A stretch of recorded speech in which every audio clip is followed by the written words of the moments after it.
Hey guys, welcome to Shep Talk and my review of Now You See Me Too.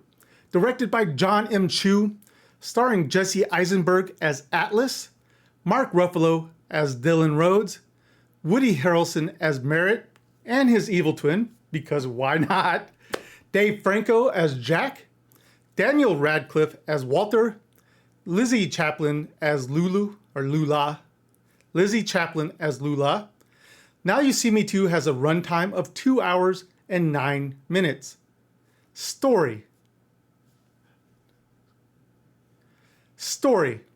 A year after dazzling the public and dodging the FBI, the four horsemen reappear for a comeback, this time targeting a shady tech mogul. But before they can pull off their grand reveal, they're hijacked by eccentric tech prodigy Walter Mabry, played by Radcliffe, doing his best rich weirdo routine? They're hijacked by eccentric tech prodigy Walter Mayberry, Radcliffe doing his best rich weirdo routine, who forces them into an impossible heist. The only way out? One last magical stunt that will either clear their names or bury them for good. So here we are, guys, revisiting the second chapter in the franchise before the third film hits. And I'll be honest, my memory of this one was fuzzy until I rewatched it. Turns out, it's exactly the movie I thought I remembered, but also not at the same time. Crazy.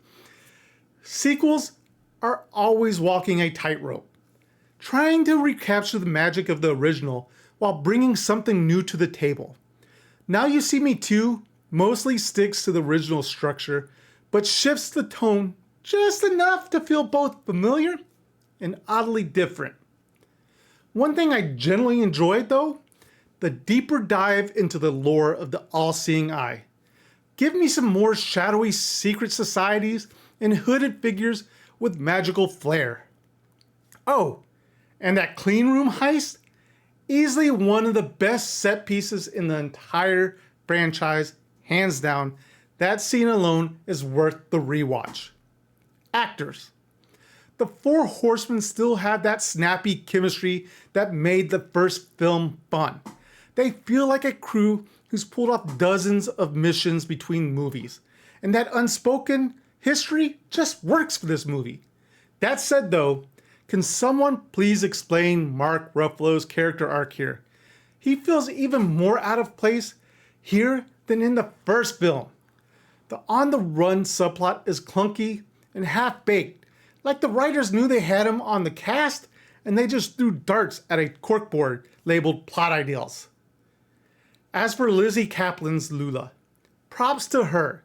She steps into an already tight-knit group and manages to bring her own chaotic flair. But the absence of Isla Fisher's character is very noticeable. The group's energy is just slightly off, like trying to do a card trick with a missing deck. Action/magic. Let's be real.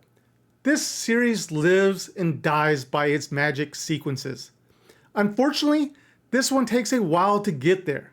And when the illusions do arrive, they're fun, but they're few and far between. We get a taste early on with some parlor tricks, but the movie waits too long to deliver the big stuff. The finale delivers, sure, but you'll be checking your watch by then. Cinematography. The visuals still carry that sleek, kinetic style we loved in the first one. New cities, same magical edge. The world feels lived in and full of hidden corners that might contain a deck of cards or a trapdoor. Soundtrack. Composer Brian Tyler serves up a mix of orchestral and pop rock energy. It's the kind of score that's just memorable enough to